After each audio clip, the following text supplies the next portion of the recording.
Bonjour, bienvenue dans cette vidéo. Bonjour Cédric. Bonjour Marie. Alors on se retrouve aujourd'hui dans ta ferme de spiruline, donc les jardins coquets en Drôme provençal, dans un écrin de nature magnifique au cœur des montagnes. Et depuis tout un moment déjà, ça doit faire 1 an et demi, 2 ans déjà, que j'avais envie dans ma tête, dans mes projets, de faire une vidéo sur la spiruline et de faire une vidéo sur ta ferme aussi, parce que j'aime énormément le goût et la qualité de celle-ci. Et en fait, en tant que coach en naturopathie, je me rends compte que dans une alimentation majoritairement végétale, sans dogme, eh bien finalement, souvent on peut facilement manquer de certains nutriments qui sont vraiment essentiels à notre équilibre de santé. Et dans mon approche, j'aime beaucoup les super aliments. Donc les super aliments, ce sont des plantes, des algues, des fruits séchés, souvent, qu'on va retrouver séchés, de la meilleure qualité qui soit possible, donc crus, séchés à basse température. Et les super aliments vont être des aliments qui contiennent plus de nutriments qu'un simple fruit ou légume. Donc la spiruline fait partie des superfoods. Et pour moi, elle fait partie vraiment des superfoods essentiels, de base, avec notamment l'eau de mer par exemple, le plasma de Quinton, ça fait partie des... Enfin, c'est deux qui sont bien essentiels à notre équilibre. Et je me suis dit que sur cette chaîne YouTube, j'avais très envie de présenter ce que tu fais depuis déjà quasiment 17 ans, tu m'as dit tout à l'heure. Moi j'avais découvert ta ferme il y a 2 ans et quelques. Et c'est vrai que depuis petite, j'ai eu l'habitude de consommer de la spiruline. J'ai travaillé tout un moment sur des salons bio à Paris, on faisait tous les salons pour les boîtes pour lesquelles je travaillais. J'ai goûté énormément de spiruline et pour moi, il n'y a pas du tout le même plaisir enfin, une spiruline ne peut ne pas être bonne en fait. Ça dépend vraiment de la qualité, de comment elle est produite, et il se fait que la tienne fait partie des deux que je préfère. Et toi tu proposes une spiruline en brindille qui est séchée à basse température, donc tu vas jamais dépasser 42 degrés comme température de séchage pour que tout soit vraiment superbement bien préservé en termes de protéines, de minéraux, de vitamines. Et aujourd'hui j'ai envie de te proposer de te présenter et de nous expliquer, de nous raconter comment tu as rencontré la spiruline, comment c'est arrivé dans ta vie, comment ce projet est né. Ok, eh ben, merci. Donc moi je m'appelle Cédric Coquet, je suis donc producteur de spiruline à Sainte-Jalle, qui est un petit village de la Drôme provençale magnifique. On s'est installé avec ma femme Laurence ici en 2005 pour faire une des premières fermes de spiruline en France, puisque nous étions 4 ou 5 à l'époque en 2005 à faire de la spiruline. Et avant cela, nous étions au Togo et au Mali avec l'association Spirale Verte et Partage, que nous avons créé aussi avec ma femme Laurence, pour installer des fermes de spiruline dans le cadre de la lutte contre la malnutrition. Et c'est dans ce cadre-là que j'ai découvert la spiruline à Gao en août 2000. Ça fait donc 22 ans. Et à la base, avant ça, avant de partir à Gao, j'ai fait des études de biotechnologie végétale, c'est-à-dire des diplômes d'ingénierie agronomique, on va dire, voilà, donc, qui ne me convenaient pas pour travailler. J'ai ensuite découvert la spiruline, qui a des atouts agronomiques hors du commun et nutritionnels tout aussi hors du commun. Ouais. Voilà. Et donc je l'ai découvert via la malnutrition, donc c'est un domaine qui est tout à fait extraordinaire. Il y a beaucoup de pays dans le monde, en Asie ou en Afrique, qui utilisent la spiruline pour justement lutter contre le problème de malnutrition. C'est ça, il y en a, Ouais. il y en a, mais il pourrait y en avoir beaucoup plus. J'imagine. En volume. Mais bon, c'est un vaste sujet, la malnutrition, qu'on ne va pas forcément ouvrir ici, parce que, non, parce que c'est un sujet qui me tient à cœur, puisqu'on continue d'aller au Togo et au Mali régulièrement. Et donc on s'est installé en 2005 à Sainte-Jalle pour produire de la spiruline en France. Au début on se demandait s'il faisait assez chaud. Donc oui, il fait assez chaud, surtout avec maintenant l'été caniculaire qu'on a eu en 2022. Et donc cette ferme, on l'a installée au départ sur un process qu'on a hérité des humanitaristes africains, c'est-à-dire un process de production qui est non breveté, qui est en open source, et qui est tout simplement artisanal, simple et respectueux de la spiruline. Et le moment clé, en fait, tu vas évoquer les spirulines séchées à basse température, et c'est clairement ce qui changera au final la qualité du produit fini au niveau nutritionnel.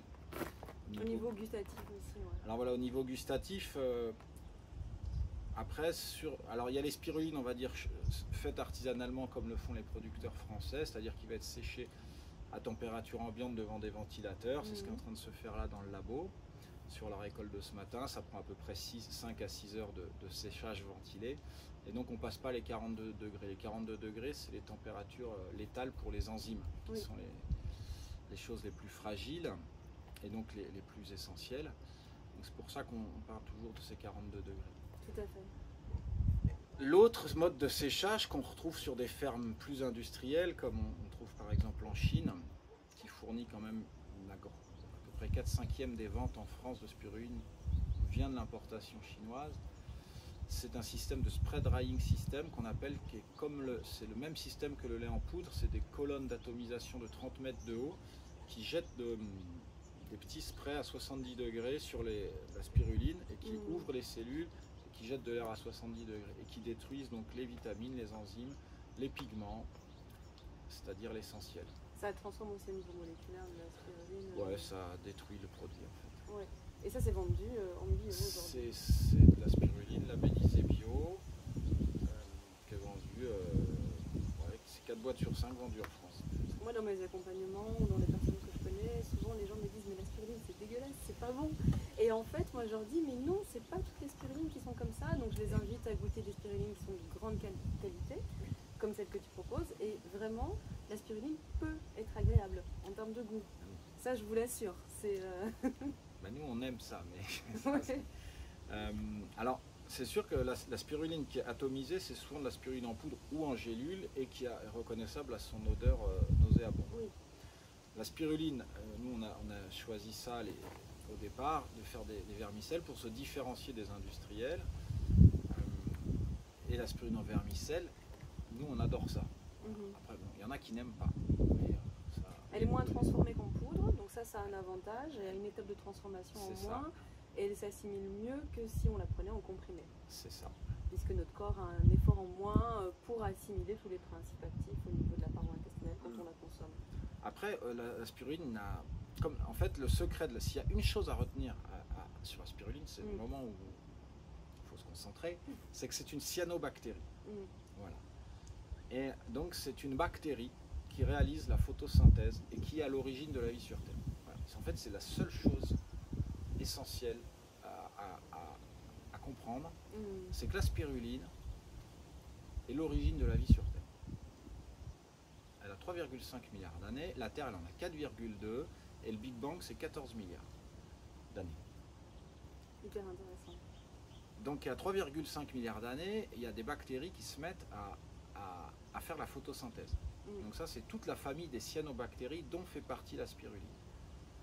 Et à partir de là, donc réalisation de la photosynthèse, ça veut dire on fixe du CO2, qui est un gaz, donc du carbone, et 2 atomes d'oxygène. Ce carbone, ça va devenir de la spiruline, ou ça, c'est du carbone solide, alors que là, dans l'air, on a du carbone gazeux sous forme de CO2, et du dioxygène qui est relâché. Ça, c'est la magie de la photosynthèse. Fixer du carbone, relâcher du dioxygène. Et elle va orchestrer le vivant. Enfin, quand je dis elle, c'est les cyanobactéries vont se mettre à orchestrer le vivant, c'est-à-dire à mettre en forme carbone, hydrogène, azote, oxygène, CHON, les plus grandes molécules du vivant. Elles vont les orchestrer en acides aminés pour ensuite faire toute cette forme de vie qu'on connaît et qu'aura mis 3,5 milliards d'années pour en arriver à ça aujourd'hui. Voilà. Et donc la spiruline, elle est le point de départ. Enfin, les cyanobactéries de manière générale. Donc ça explique tout. Voilà. Et quand tu as démarré la ferme ici avec Laurence, comment ça s'est passé quand vous avez commencé à la proposer, à la commercialiser? Je sais que vous avez une production assez petite parce que vous avez à peu près 50 kilos par an de production de votre spiruline française? Ah ça c'était la première année. C'était la première année. Oui, oui, oui. On a commencé à 40 kg la première année pour essayer, sachant qu'on ne savait pas si ça poussait. Maintenant on produit depuis 17 ans entre 250 et 350 kg par an. Ah oui, quand même. Ah oui, ce qui permet à notre famille de vivre. Ouais. Oui, oui, à 50 kg on ne peut pas vivre. On a 3 enfants. Donc ouais, on fait entre 250 et 350 kg. Et on n'a pas voulu faire plus grand non plus, parce qu'on aurait pu doubler chaque année, répondre à la demande. Non, on a préféré que ce modèle de ferme familiale se développe et que d'autres s'installent. Au village, il y en a un autre qui s'est installé. Donc on est très heureux de ça. Ça permet à d'autres familles de vivre. Et maintenant en France, il y a à peu près, je pense, 150 à 200 fermes. Oui, ça s'est démultiplié ces dernières années de manière... Et puis nous, on est resté une des plus petites. Hein, parce que maintenant, on a quand même la folie des grandeurs. Donc, voilà, mais on est resté fidèle à nos engagements de départ. C'est-à-dire une ferme familiale, pas d'employés. Et pour une qualité de vie, quoi. Est-ce que tes enfants aiment la spiruline? Non, non. Ils adorent. Ils adorent. Oui, alors c'est une bonne réponse. J'ai mon grand qui, depuis peu, a découvert l'autre jour, il était en vacances, puis il a découvert en pharmacie, je ne sais plus ce qu'il allait faire, que tous les compléments alimentaires quasiment contenaient de la spiruline. Alors depuis, il en mange des quantités en fraîche, monstrueuses. Bonjour. Oui, vous pouvez acheter de la spiruline, mais il faudrait aller à la maison là-bas, demander à ma femme, parce qu'on enregistre une vidéo. Merci. Ah, mais on peut continuer. On peut la continuer. Mince. Voilà, c'était des clients qui s'arrachent la spiruline. Parce que tu vends ici à la ferme. Voilà, oui, donc on a tu une disais activité que ton de fils production la et de vente. dévore. Et comment il la consomme en fait? Qu'est-ce que tu pourrais dire aux personnes qui regardent cette vidéo de quelle est la recette préférée ou comment ton fils qui a 17 ans, c'est ça? Oui, il a 17 ans. Va Il trouver fait, du en fait, lui, il plaisir fait à du la sport, consommer. donc il veut Ouais. avoir un corps en bonne santé. Puis Parce que les sportifs consomment beaucoup la Ah oui. spiruline pour les protéines, justement. C'est un très bon apport de protéines végétales. Et du coup, lui, il y prend plaisir comment Nous, disons qu'on a, comme on est producteur, on a affaire à ce qu'on mange l'été en période de production, c'est une spiruline fraîche. Ouais. C'est-à-dire que la spiruline, bon, vous pourrez le voir sur notre site, on a une petite vidéo de 3 minutes, c'est-à-dire que la spiruline, bon, nous, notre travail, c'est de faire que les bassins soient verts et en bonne santé. Donc, puisque c'est une cyanobactérie, elle pousse dans de l'eau et ses températures idéales de croissance est de 37 degrés, comme tout type de bactéries. Donc on va avoir une période de production d'avril à octobre en France. Sur les fermes installées en Afrique, c'est à longueur d'année, sauf quand il pleut. D'accord. Voilà. Ce qui amène dans le Sahara, comme à Gao, des 330 jours de récolte par an.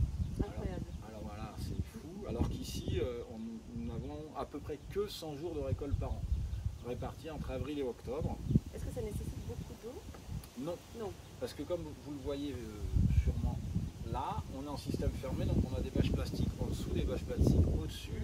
Là, le vent qu'on a à l'extérieur, c'est ça qui boit le plus d'eau, c'est ce qu'on a dans les piscines, sauf que comme on est sous serre, il y a moins de vent, donc ça boit moins d'eau. Ici, il faut savoir qu'on consomme à peu près 200 mètres cubes d'eau pour cette ferme de spiruline, c'est-à-dire moins d'1 mètre cube par kilo produit. Voilà.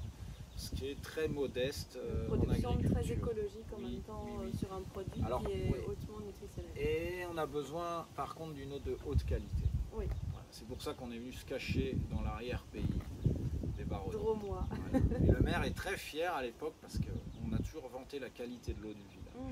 Voilà. Et quelque chose qui me semble intéressant aussi, c'est que moi je sais que dans ma démarche d'alimentation et de choix des super aliments ou des compléments, je vais toujours privilégier de prendre une plante ou un principe actif dans son totum. Donc sans que c'est été... je vous donne un exemple, par exemple l'acérola, c'est un des fruits qui contient le plus de vitamine C, mais je ne prends pas juste la vitamine C de l'acérola, je vais consommer l'acérola en entier. Et c'est ce que j'aime beaucoup aussi faire avec la spiruline par exemple. Et il y a quelques années, on avait eu un échange au téléphone où on parlait de ce pigment bleu, la phycocyanine.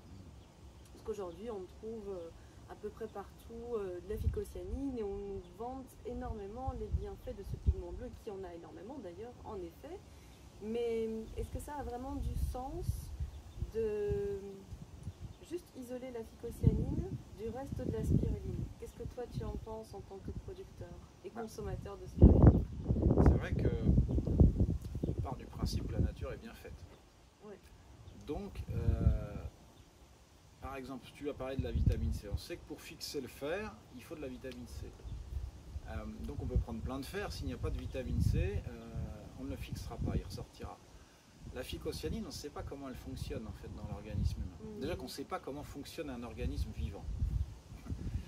Donc, beaucoup de choses qu'on ignore. En fait, on est des ignorants. La seule chose qu'on sait, c'est qu'on est ignorant. Donc, en fait, commencer à isoler de la phycocyanine pour ne prendre que de la phycocyanine, c'est bien, certes, mais c'est pas sûr que ça marche du tout. C'est en quelque sorte se placer au-dessus de la création pour moi. Donc, nous, on produit de la spiruline. On ne sait pas comment ça fonctionne. L'assimilation, alors elle a une assimilation très facile parce que c'est une bactérie, donc il n'y a pas d'énergie de digestion. C'est pour ça que ça marche très bien sur les enfants malnutris aigus. Mais on ne sait pas en fait comment fonctionne le vivant. Oui. Donc commencer à faire des compléments alimentaires où on va isoler des molécules, où on va rajouter des choses, enfin on se prend pour Dieu quoi. Bon, non. Je crois que la plante entière est parfaite. Notre corps reconnaît plus les bienfaits, les principes actifs d'une plante, d'une algue, quand on la consomme en entier. En tout cas, moi ça j'en suis persuadée, que si on isole juste un des nutriments, un des principes actifs. Donc pour moi ça s'applique à la spiruline aussi. C'est clair. Ah oui, c'est une évidence. Non, il n'y a pas à isoler les choses. C'est comme si on prend, par exemple, si je trouve ton bras droit intéressant et que je me le mets là, je suis pas sûr d'être efficace avec. Pas certain, non. Mais peut-être. Il faudrait essayer. Mais voilà, c'est à peu près ce qu'on peut faire. Hein. Ouais. C'est de l'apprenti sorcellerie, quoi. C'était un peu mon métier au début, il y a 20 ans. Enfin, j'ai jamais travaillé, mais je fabriquais des OGM à l'université. C'était l'objet de mes études. On ne sait pas ce qu'on fait avec ces choses-là. On a une tendance comme ça à vouloir faire mieux que la nature, alors qu'on n'a pas encore conscience de ce que nous apportent les plantes, quoi. Exact. Donc, par exemple, que ce soit la spiruline ou une simple tisane, c'est extraordinaire. Donc, souvent, on n'est pas capable de voir le miracle sous nos yeux. On attend des miracles. Qui viennent d'ailleurs. Ouais, alors que déjà, d'être là, l'un face à l'autre, c'est un miracle. Et je me rappelle aussi avoir été touchée par les étiquettes que vous mettez sur les packaging de spiruline. Il y est marqué des choses peu communes. Est-ce que tu peux nous en parler? Ça doit être le mot conscience et amour. Voilà, oui, elle est produite avec conscience et amour. Eh ben oui. En fait, on a mis ça parce qu'on aime le métier de spirulinier. Ça fait 17 ans. Laurence est naturopathe. Laurence est naturopathe. Puis nous, c'est notre vie en fait, en quelque sorte. On ne fait pas ça pour le fric, c'est ce qui nous permet de vivre depuis 17 ans, mais c'est encore ce matin qu'on s'est levé, on a récolté, et puis c'est magnifique en fait. C'est aussi une manière de se relier au vivant, chose qui n'est pas forcément facile, surtout dans ce monde pour beaucoup de personnes qui n'ont pas forcément la chance d'avoir. Nous, en fait, quand on travaille, on a ce cadre que vous ne voyez pas forcément. Mais en fait, on est au milieu des montagnes. Là, en plus, il vient de pleuvoir cette nuit. Ça faisait quand même 4 ou 5 mois qu'on attendait de l'eau. Donc, en fait, on a le cœur qui est joyeux, on est bien, on a les pieds dans la terre, on a les mains dans l'eau. Et puis, dans cette eau, il y a la spiruline, qui est quand même la grand-mère à toute forme de vie. Donc, oui, ça permet de mettre un peu le cœur en joie. Et donc, et je pense qu'en plus, produire quand on est agriculteur, c'est-à-dire qu'on va produire un aliment pour des humains qui vont le consommer. Donc ces gens qui nous font confiance, c'est quand même un acte de magie. Parce qu'on arrive le matin, on fait des gestes qui sont répétitifs, donc il y a une forme méditative quand même, ça fait 17 ans qu'on a les mêmes gestes. Et on arrive le soir à un produit final qui est une apparition. On l'a fait apparaître. Les spirales... Les spirales de spiruline sont séchées et sont prêtes à être consommées. Donc il y a une forme de magie là-dedans. Et du coup, on produit un aliment qui va permettre à des gens soit d'entretenir leur bonne santé, soit de la retrouver certains, avec des cas, des témoignages vraiment qui réchauffent le cœur. Et du coup, bah voilà, ça nous suffit en fait à mettre du sens dans notre vie et à être heureux, quoi. Donc voilà, on est content, quoi. Et parce que parmi ces témoignages, oups, une mouche donc qui veut rentrer dans ma bouche. Est-ce que parmi ces témoignages que tu as eu depuis 17 ans, est-ce qu'il y en a un qui t'a marqué, que tu auras envie de partager, une anecdote Ben, il y en a beaucoup. Il y a le mien d'abord en fait, parce que moi j'étais en mauvaise santé avant, très mauvaise santé. J'ai eu des problèmes de très tôt enfant. Et jusqu'à l'âge de 17 ans, c'était assez catastrophique. Et donc après, j'ai découvert le jeûne, entre autres, et la spiruline à 20 ans, ce qui a changé ma notion de la santé et de la médecine. Et ça m'a permis surtout d'être en bonne santé. Et puis les témoignages les plus bouleversants, c'est le regard profond et sincère des enfants malnutris, qui en fait sont à la frontière de la mort souvent, et qui en fait te regardent voilà, d'une manière très intelligente, et savent qu'ils sont pas loin en fait de l'autre côté du voile, et qui reviennent. Voilà. Et donc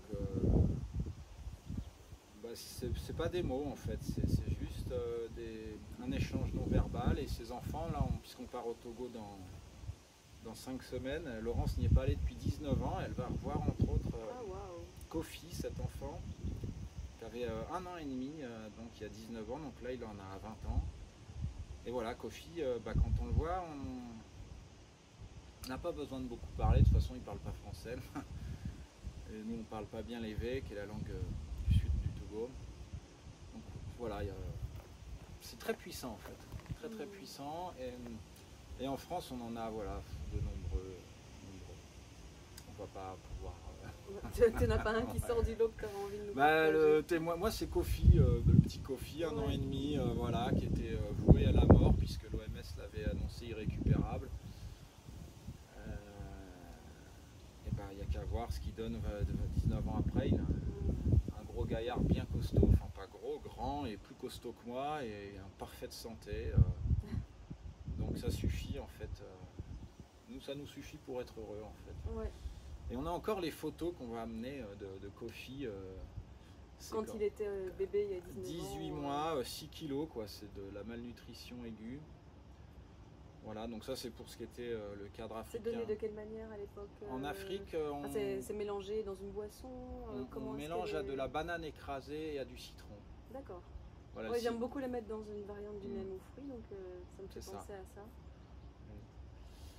Et bon, là c'est le cas de la malnutrition, et ça fonctionne très bien, quoi. Donc maintenant on a démontré que ça marche, on attend que l'honnêteté, l'intelligence et la clairvoyance arrivent dans les hautes sphères de cette planète pour développer de grandes fermes à l'échelle mondiale. On sait que ça marche, hein. Ça fait 20 ans, 40 enfin 20 ans pour nous. Tu es en contact avec pas mal de fermes aussi en Afrique, parce que je sais que tu vends quelques petits produits, genre de l'ananas séché et 2-3 autres bonnes choses. Ouais, on a une activité commerciale avec le Togo maintenant depuis 5 ans, où on vend des fruits secs et des produits, parce qu'on a, au-delà de la spiruline, on a développé avec les amis togolais de l'agriculture bio, puisque les pesticides faisaient leur arrivée en masse il y a 5 ans. Donc on a voulu valoriser des produits, on dit bio parce que c'est le mot qui est connu, mais c'est une agriculture traditionnelle avant les produits.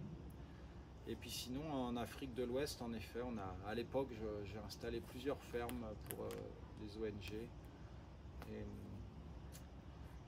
voilà, j'ai visité pas mal de fermes, construit des fermes, entretenu des fermes, et il y a tout un réseau assez fraternel, voilà, avec des choses qui évoluent assez vite et bien. Voilà, mais il faut quand même être patient, hein. Oui, toujours. Ça c'est pas mon fort, mais j'apprends. Ah, mais là il va falloir être patient, parce que les choses avancent dans la bonne direction, mais quand même assez lentement, hein. C'est vrai. Et si tu avais envie de nous partager ta recette favorite à base de spiruline, pour donner un peu envie là aux personnes qui nous regardent d'étendre leur manière de la consommer, parce que je sais que moi des fois je donne des idées aux personnes que j'accompagne ou à des gens que je rencontre, et ils sont surpris alors que c'est des idées assez simples, où ça rend la spiruline vraiment, c'est la sublime, ça la rend très très bonne. Alors toi, qu'est-ce que tu aimes faire le plus à base de spiruline? Voilà, la base, comment tu le prépares? Tu peux nous ouais. partager une petite recette aujourd'hui? La base, ça va être salade verte en ce moment, hein, donc là on est le 7 septembre, donc salade verte du jardin, tomates, concombre, un peu d'échalote, spiruline, une cuillère à café, avec un petit verre de vin rouge. Et voilà, ça c'est la base. On met la cuillère à café de spiruline en vermicelle sur la salade et du coup ça assure le craquant Oui. dans la salade et tout d'un coup. Et sinon, un petit peu plus élaboré, il y a dans le guacamole, Oui. avec donc l'avocat écrasé, le jus de citron, et auquel on peut rajouter un peu d'oignon rouge, un peu de piment d'Espelette. Ouais, puis pourquoi pas un peu de tomate. De l'ail. Bon, moi en ce moment j'ai beaucoup de tomates au jardin, donc si on passe les tomates au mixeur, tu vois, à l'hélice, ça fait un petit coulis. Ouais, un petit coulis, Ouais. Cru, hein, tu vois. Oui. Bien sûr, juste mixé. Hop, on met après une cuillère de spiruline. De toute façon, en fait, nous, on peut mettre de la spiruline dans tout. La seule règle, c'est évidemment de ne pas chauffer, puisqu'on ne dépasse pas 42 degrés lors du séchage. La règle d'or est de ne pas chauffer lors de la préparation, sinon on perd la quintessence, quoi. Oui. Alors, et puis il y a l'autre recette qui est encore plus locale, c'est avec le pois chiche, puisque nous ici, enfin juste de champ là, c'est des pois chiches. Alors. Voilà, donc on fait le houmous traditionnel et on rajoute de la spiruline dedans et du coup on a un houmous qui est vert. Avec un petit filet d'huile d'olive par-dessus pour le rendre encore un petit peu plus gourmand. Voilà, et donc si on attend très peu, il y aura des points verts, c'est-à-dire que le filament va se répandre, et si on attend beaucoup, le houmous sera complètement vert. Voilà. La couleur peut surprendre, mais je pense qu'il faut la dépasser parce qu'en fait c'est une belle couleur, c'est juste que c'est pas commun de manger un aliment de cette couleur. Oui. Mais les algues en général nous apportent beaucoup, la spiruline en particulier. Et je pense que dépasser la couleur, quand on voit par exemple Popeye. Oui, Popeye, voilà, on connaît Popeye, le secret de Popeye. Le secret de Popeye, c'est pas que les épinards. Hein. Non, c'est pas. D'ailleurs, c'était pas spinach, c'était spirulina, le secret de Popeye. T'as une affiche d'ailleurs dans ton bureau. Oui, mais c'est très connu hein, dans le monde des initiés. Ah ouais. Ah oui, c'est. Si vous regardez sur on voit toujours spi. En fait, c'est pas spinach parce que l'épinard est très pauvre en fer, c'est spirulina. Popeye était un gros. Il fait partie des cas extraordinaires avec Hulk et on a un autre Shrek. Voilà, c'est les trois qui ont un peu. Et les Schtroumpfs aussi. Parce qu'on dit que les Schtroumpfs mangeaient. Ouais, mais bon, parce que. Non, mais ça fait partie du. Mais voilà, la salse pareil. Non, mais parce que les légendes créent aussi l'imaginaire collectif. Bien sûr. En tout cas, voilà, Popeye, les Schtroumpfs, Shrek, ce sont des grands mangeurs de spiruline. Voilà.